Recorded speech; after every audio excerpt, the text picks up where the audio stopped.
Hey, it's Jennifer McGuire with another video for Hero Arts. This is on shadow stamp kissing. It's just a fun technique you can do. Here are two cards that I did, and actually this technique results in both of these cards. So the stamped images on both of these cards come from the kissing. And here you can see the close-up of one. It's got a real soft image with lots of color to it. And then you can see the grid pattern in the ferns on this one. And you'll see why in a minute.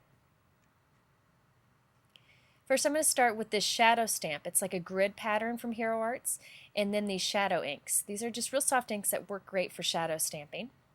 And you can see the grid here. It's real faint. It's fun to use. And then that fern stamp, which is a new one that I love.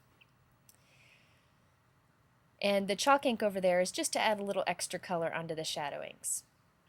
So I'm going to start out by using the sand ink, which is a soft brown, and inking my stamp with that.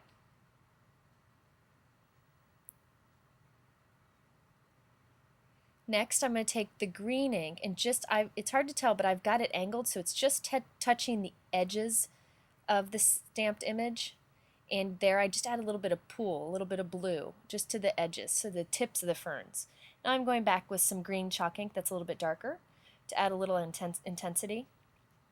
Now I'm going to take this uninked grid stamp and I'm going to kiss it up against the inked stamp, and you can see it transfer onto the grid stamp. See it there?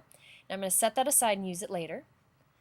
So now I'm going to stamp this, and it's hard to tell, but there is a little bit of that grid pattern in there, and you can see here's the sample.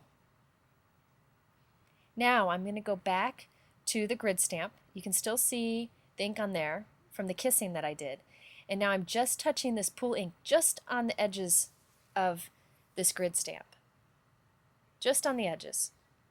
And now I'm going to stamp this here, and I get this, and you can see the grid pattern even better there, and you can see it in this sample. So this kissing technique actually results in two stamped images, so you can make two cards at once. Now I just wanted to show you how I cut it so that the ferns look like they're hanging off of the paper. I just lined up my T-ruler, and then I went with my X-Acto knife and cut in between the leaves. You can also draw your line first with a ruler and then go back and do it, whichever is easier for you. So you can see the little cuts. Now I'm going to go cut anything that was hanging over the line with my scissors. It's really easy to do. Adds a lot of dimension to the card.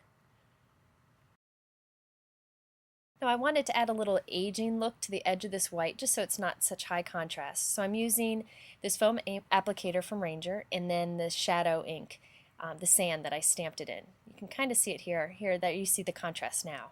Just adds some softness to the edges.